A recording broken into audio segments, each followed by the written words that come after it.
So this is my interview with Eric Brown, mostly him talking.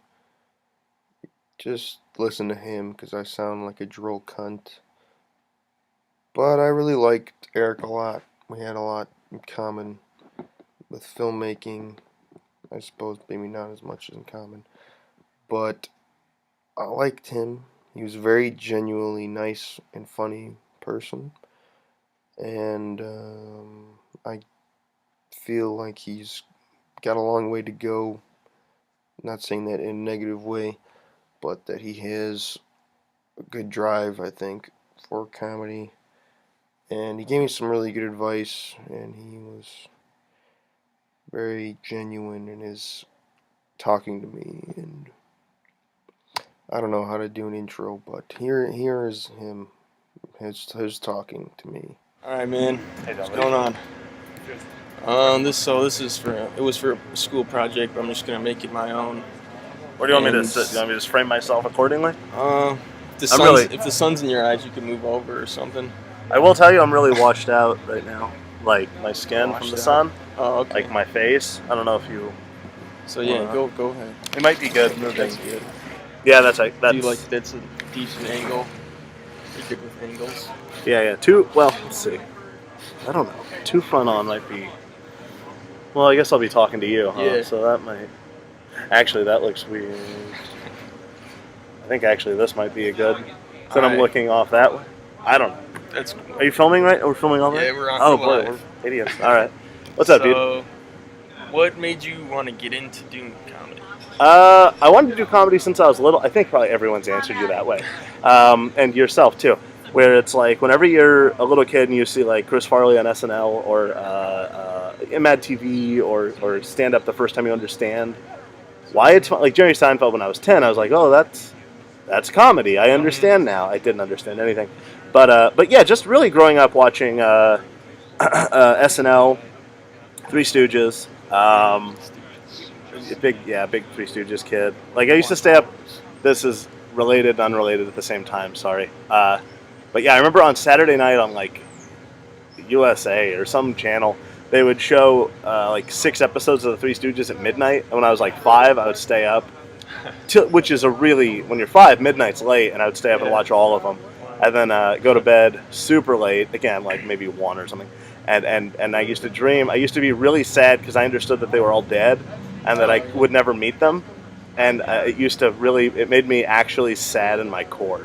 It's silly, but that's when I was little. So I guess I always wanted to do comedy because I'd try to write bad sketches and I'd practice pratfalls. I remember showing pratfalls to the kids in my class. What's it? Whenever you can fall down and not get hurt, where you just okay.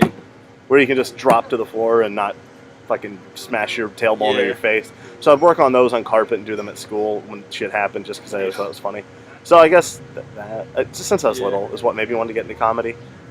What finally made me get into comedy in like 2010, I started in 2011, but in 2010, I don't know, just 2010 was a shitty year, and I started watching comedy again. I kind of got away from it, and I started getting more obsessed with it, and I realized that I guess I started because I got sort of tired of taking in all the media and not trying to give back to, Yes. again, like my favorite thing is comedy. Laughing is the best. I'd rather laugh than have an orgasm.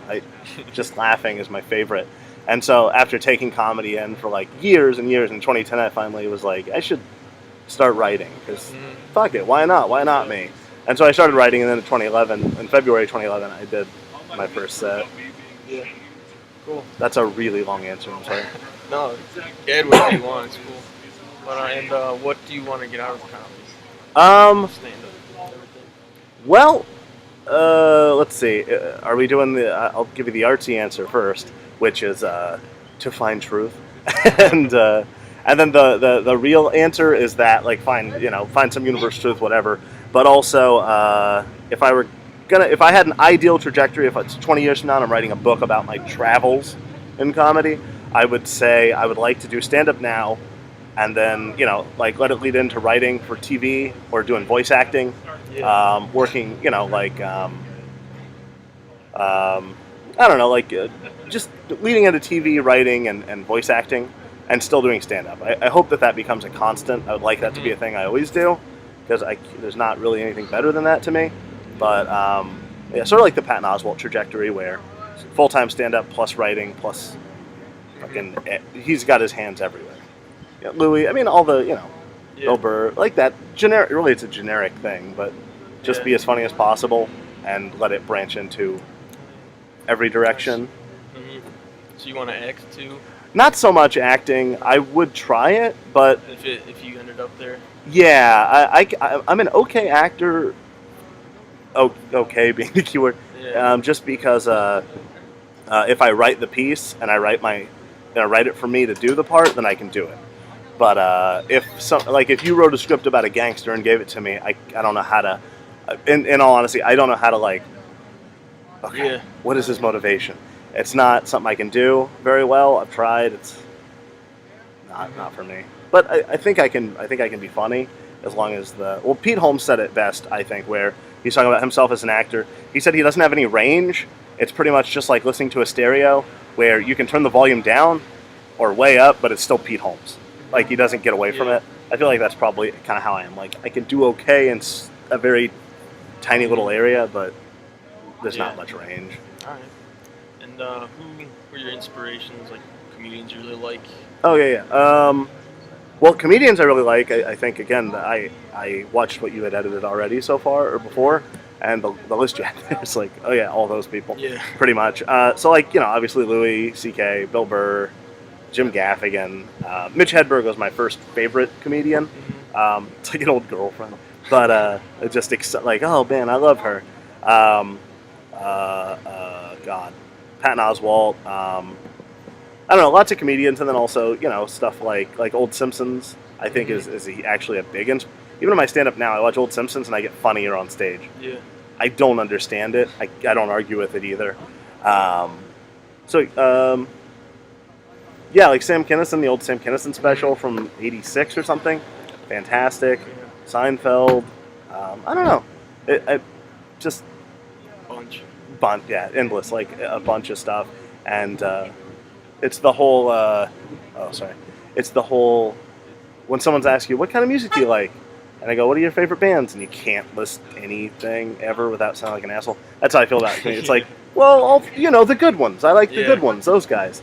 So yeah, if I had to boil it down to absolute 100% influential, even that's hard. I guess, yeah, like really a bastard amalgamation of like Louis C.K. and Mitch Hedberg, because I like the semi-raw. Oh, and Richard Pryor, old Richard Pryor.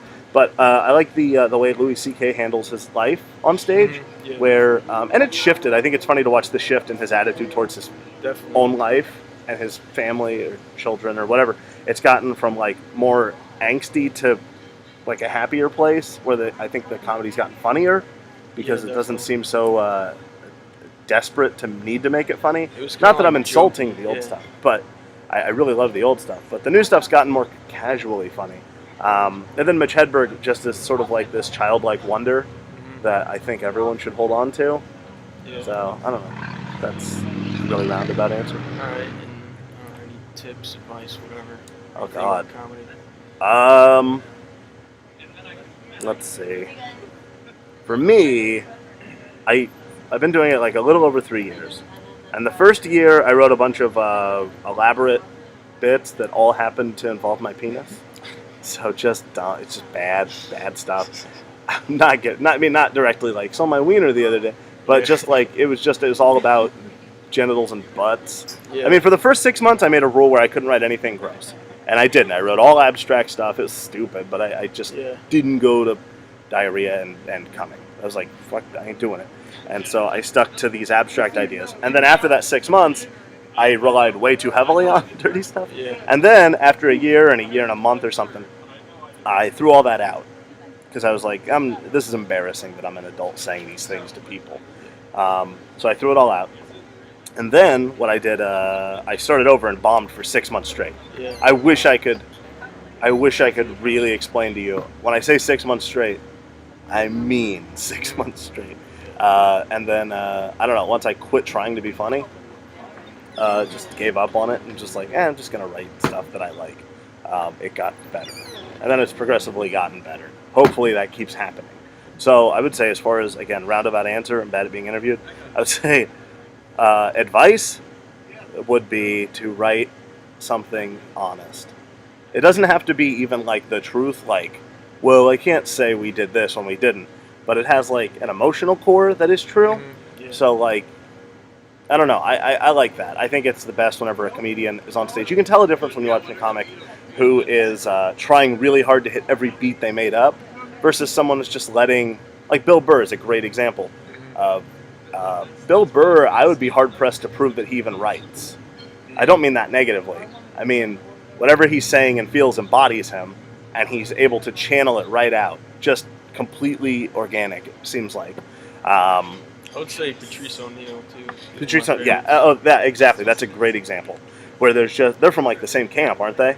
Boston. I think. Yeah. Louis. Yeah. Just this sort of where Bill Just Burr, like if he he just tried, talk. I don't know that he'd be funny if he tried to be that guy, but he just is, so it works. So I think advice would be be honest. Just be honest, emotionally honest and pure, and don't worry about. It sounds stupid, but don't worry about being funny, or don't worry if the audience thinks you're funny. Just do, and believe in it, and if you handle that well, they'll follow you, and accept it. I think seems to work for me. I don't know. That might be bullshit, but yeah. All right, cool, man. Appreciate it. Is that good? Yeah, Cool. that's good. Thanks, man.